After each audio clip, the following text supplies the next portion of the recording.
Let's take a look at where Christian denominations are located by looking at USA maps that show where some of these congregations are. And we're going to start with Lutherans. And here is the American Association of Lutheran Churches. This is not a super large denomination here, and you can see their focus. Now, one thing that you should know is that Lutherans are, as a whole, they tend to be focused up in places like North Dakota, Minnesota, and South Dakota. That's like the heavy area where Lutherans immigrated to, wherever German immigration was strong. Sometimes Pennsylvania too. German immigration, where that's strong, that's where these are. But this is the ALC. Now, here's the Lutheran Church Missouri Synod, which is the second largest, and I don't have the largest denomination here because I wasn't able to get a map of it. But the ELCA, Evangelical Lutheran Church in America, is the largest one. The Lutheran Church Missouri Synod here is the second largest. And you can see, like the area I mentioned is one area that they're heavy, though they do have churches in a lot of other places as well, including across Wisconsin. And these are color-coded. I'm not sure exactly, what there's like different districts or something that are coded different ways. But the ALC is actually in altar and pulpit fellowship with the Lutheran Church Missouri Synod. So it's interesting to see these two together. And you can see how much different they are. Like the LCMS is huge. Really good that I was able to get a map of that. And that really is, I'll include a church denomination in this video if I can get a map. You just can't get a map of a lot of them. Now, a big comparison might be the Wisconsin Evangelical Lutheran Synod. I actually couldn't find a map of these, but somebody took a screenshot a while back. So this one's going to be maybe kind of out of date as far as where these WELS churches are. But still, I imagine that the distribution overall is not that different. And you can see compared to the LCMS, like take a look at Texas, for example. Here's Texas for WELS. Like there's huge places where there's not much. And LCMS, they have a lot more spread throughout here. So there's reasons why WELS is not nearly as big. Wyoming, look at that. Wyoming for the LCMS, there's quite a few churches. WELS, very, very few. So they're definitely heavy in the areas where, where they have their biggest membership. But outside of that, there's places where there's just not very many. All right, another group, the Evangelical Lutheran Synod. So this group is actually in fellowship with the Wisconsin Evangelical Lutheran Synod.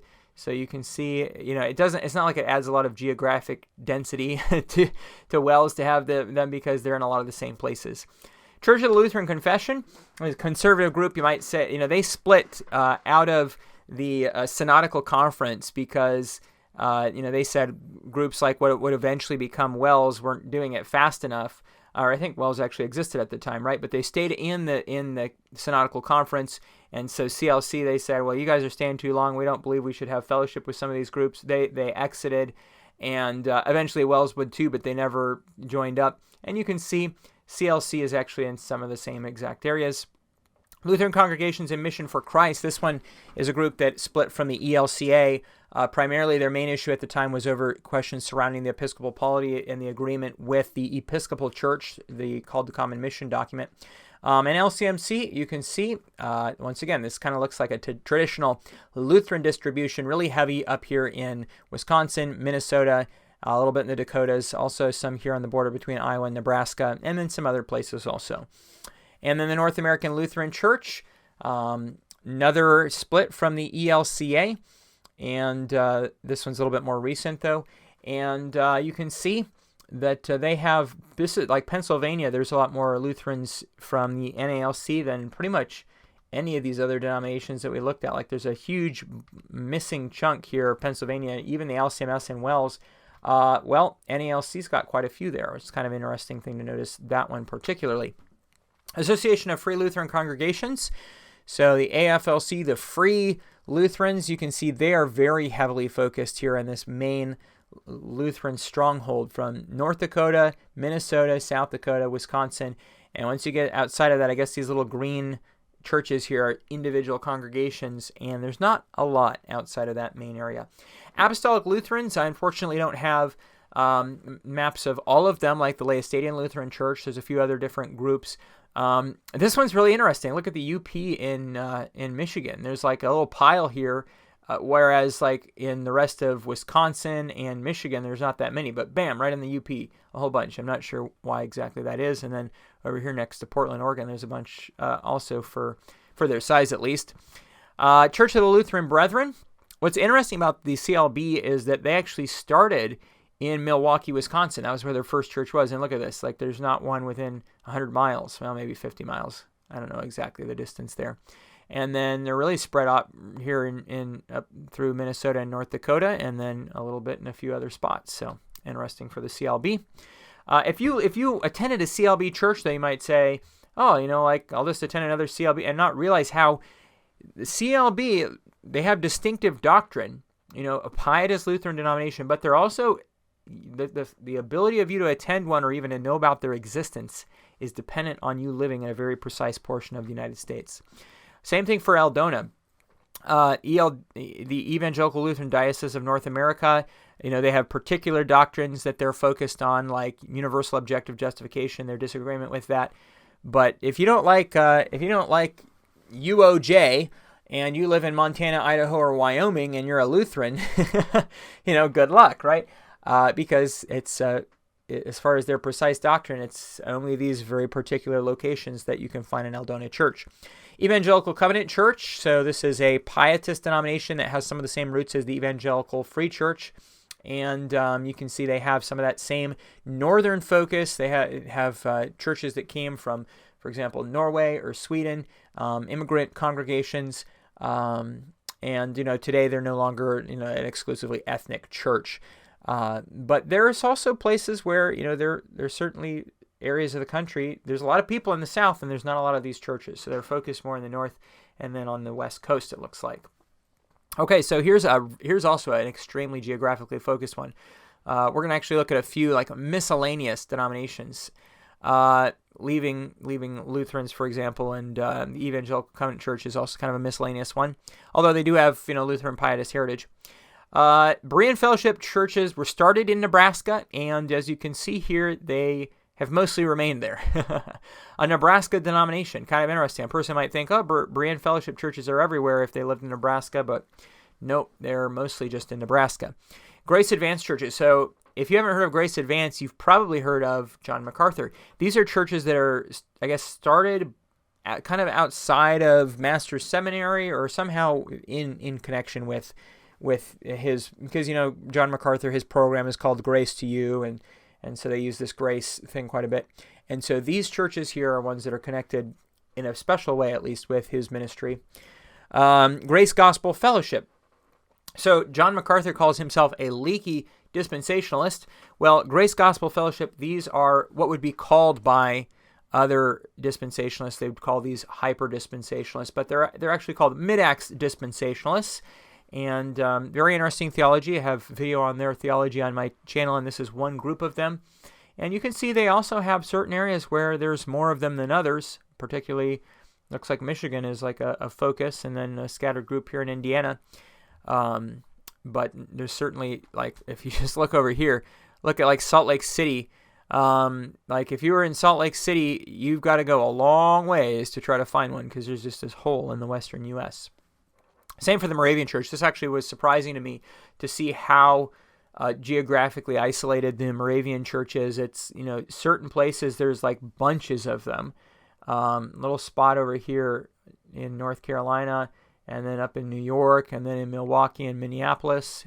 And looks like there's a little group of them right here on the Minnesota-North Dakota border. But man, outside of that, there's just not much. Moravian Church doesn't have a lot in the United States. New Apostolic Church USA. By the way, also this is dependent on these churches giving accurate maps. Maybe there was something weird with some of them. So if I'm giving you inaccurate information, it's the fault of the maps they have on their website.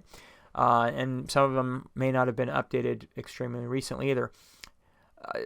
For the geographic spread of the New Apostolic Church here on this map, you can see there's not a ton of churches, but there's churches in a lot of places. A lot of people know pretty much nothing about. They don't even know that this New Apostolic Church exists.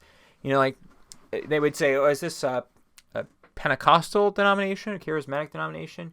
It actually belongs to a totally different group that's sometimes called, Irvingian denominations after Irving. And they have 3 sacraments, and they have sacraments for the dead and things like that. Interesting theology. A lot of people not very aware of this denomination. The local churches, another one that people aren't aware of. Local churches tend to be heavily focused on the writings of Witness Lee and Watchman Nee was another person associated with this group. Living Stream Ministries, for example. And here's where they're located. This is a group that's much bigger in China, but they do have congregations in the United States also, and tend to, it's one of those things kind of like a lot of Plymouth Brethren churches where they don't talk too much about what their name is. So local churches is not like an attempt to have a denominational name. This is a map from Church and Family Life while we're still here in this miscellaneous category, family integrated churches. So these belong to a bunch of different denominations, but they, agree with at least some tenets, and everybody sits together in the church services. So instead of sending people off into different classes segregated by age, kind of an interesting movement. And you can see they have churches in a lot of parts of the country. This is the Independent Sacramental movement, which is kind of a mixture of different denominational streams, but the idea is focused on a high view of the sacraments. And so these are, in this map from independentmovement.us, I took the picture, and then more recently I was kind of looking it up again, and this website is no longer in existence. I don't know that you could actually find a map like this anymore. So that's kind of sad to see, those good references disappear. But now it's saved here in this video, and so that is an example of what it looks like. The Apostolic Faith Church, so this is we're now going into Pentecostal denominations, and you can see this one is not that large, kind of a smaller Pentecostal denomination. Grace International, this is actually kind of a pretty unknown group, a certain set of churches that really set off to plant other churches, and there are certain places that they have been successful in doing that. ELIM Fellowship, an example of, this is one where, not ever having lived in the part of the country where they are focused, I was pretty unaware of ELIM churches, and yet some people in certain places might see, I see an ELIM church quite a bit, and although you do wonder, I would imagine maybe ELIM is not frequently on the name of the church, so a person may not even know, like kind of a shadow denomination. It's back there if you look in your church's bylaws, but do you know it's part of ELIM? Maybe people do. More and more, though, a lot of churches are taking the denomination off of the church sign, and it does become hard to find out. You don't know what denomination somebody's part of. Ministers Fellowship International, another Pentecostal denomination, another one that's relatively little known, and you can see like West Coast is a pretty good group of them. But some of the places where you're seeing, there's a hole in West Virginia. So this is actually the second video I've made examining denominations like this, and in the first one, which I hope you'll watch if you haven't, we saw a couple that were missing a hole in West Virginia, and once again, look at that, Ohio, Pennsylvania, Virginia, North Carolina, even one in Tennessee and Kentucky, but West Virginia, nothing. What's going on? Why is it so hard to get a church in West Virginia? Church of God, Charleston, Tennessee. So this comes from that Church of God movement that has split up a few different times, Pentecostal movement, Church at Camp Creek. And Charleston, Tennessee, you can see here is, that's not really part of their name in their logo. You can see it's not mentioned, but officially they have that to distinguish them from all the other churches of God. And the South is kind of a heavy area for them. Congregational Holiness Church, very focused here in just a particular section of the U.S. in the South. So split from the International Pentecostal Holiness Church, which I don't have a map of. International Pentecostal Church of Christ, though, little known, and also particularly focused on part of the U.S. Reformed Church in America. This is actually a pretty good get for me for a map. A lot of the larger denominations. This would be the larger one in the Dutch Reformed tradition. This map, I do not believe, reflects all of the churches that more recently left to be part of the Alliance of Reformed Churches. So it's going to be out of date. Because really, I think like these churches in Iowa, these numbers are probably going to be a lot less, and maybe in Michigan too, and North Dakota, South Dakota. I don't know if they even have that many churches left there after that recent split. Some of these Midwest churches particularly seem to leave, whereas the numbers over here on the east probably are not quite as many of the churches left in that split. But Reformed Church in America, that's where they're focused at. Christian Reformed Church in North America. Formed, they're also a pretty old denomination and kind of a sister church to some extent to the RCA. And you can see that they're very heavily focused in this part of Michigan, is actually in This one actually shows some of the Canada ones too. And also, what's going on here on the border between Iowa, Minnesota, and South Dakota? A bunch of them right there. And then some of the other common places to see, like California and Washington State. Split from the CRCNA was the United Reformed Churches in North America, a more conservative group. And you can totally see, like, okay, so you see this big pile here in Canada and Michigan, and then look at the URCNA, same place. How about over here on the border, Minnesota, Iowa, and South Dakota? That's where the CRCNA and also the RCA are, they had a pile there too. So kind of interesting. And then same spots. So then we have the Protestant Reformed Churches in America. A very interesting denomination. Denies the free offer of the gospel. So precise theology. Like a PRC church would not like, they would be opposed to the teaching of like the URCNA or the CRCNA or the RCA, right? Like they would say our theology on this idea of the free offer of the gospel is very precise and important, and the other people are wrong. But if you believe like them, like there's a few particular places in the country where you can actually attend one of their churches. Like very focused. Look at that. Like very precise area of Michigan, like right around Chicago and over here on this little border too. Outside of that, not much. Reformed Church in the U.S. Used to be a much bigger denomination. The majority of them ended up merging into what has now become the United Church of Christ, and really like a conservative subset group, strict group, hung on. I think it was called the Eureka Classis, maybe, and maybe it was Synod. I don't remember, but they hung on to a group of churches and retained the old name.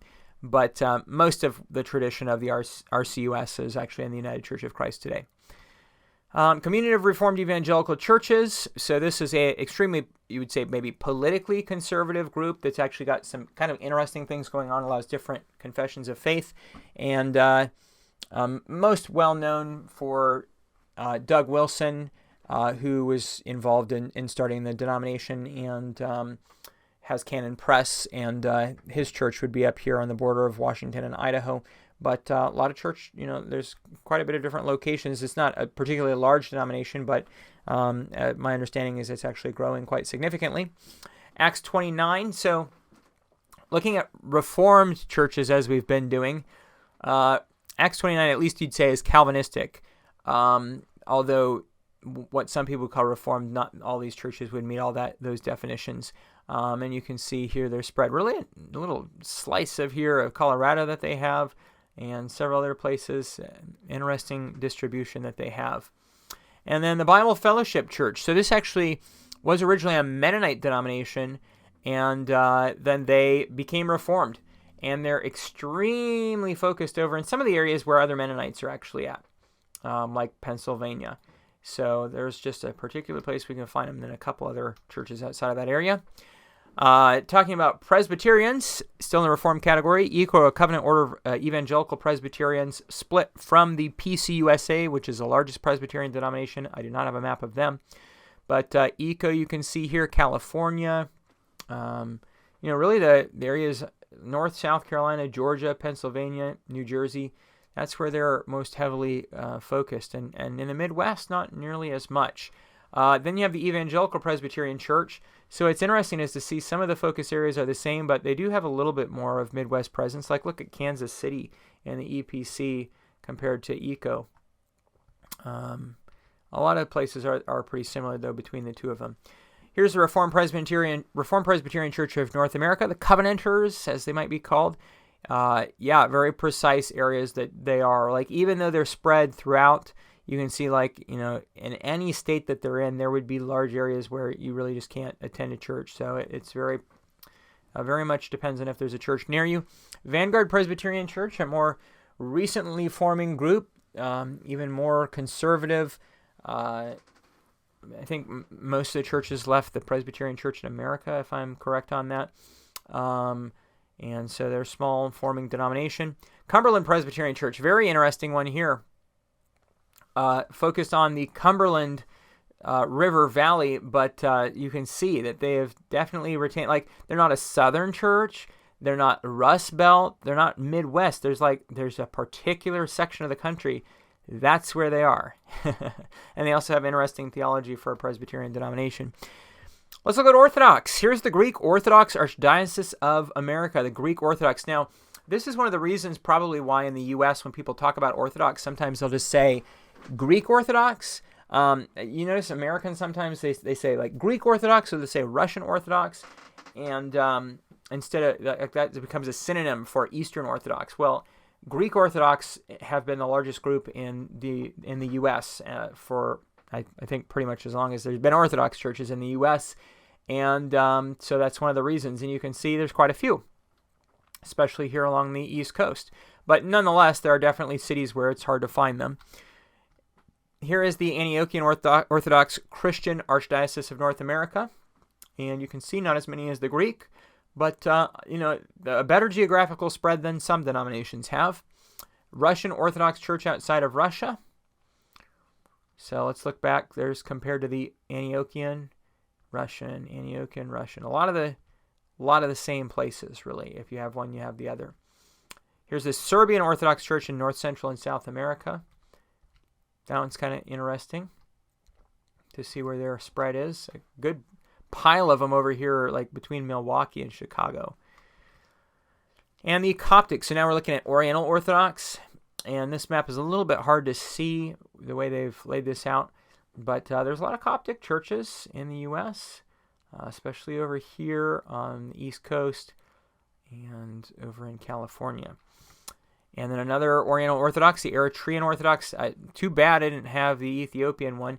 What's interesting is the way that they spell this, the name of their denomination, the Ethiopian Orthodox do, and the Eritrean Orthodox one does here, because it's not always given the same spelling. But this is not a mistake. That's the way they actually spell it. And, not a ton. Okay, so as far as the Restoration Movement churches, right? Church of Christ, don't have a map.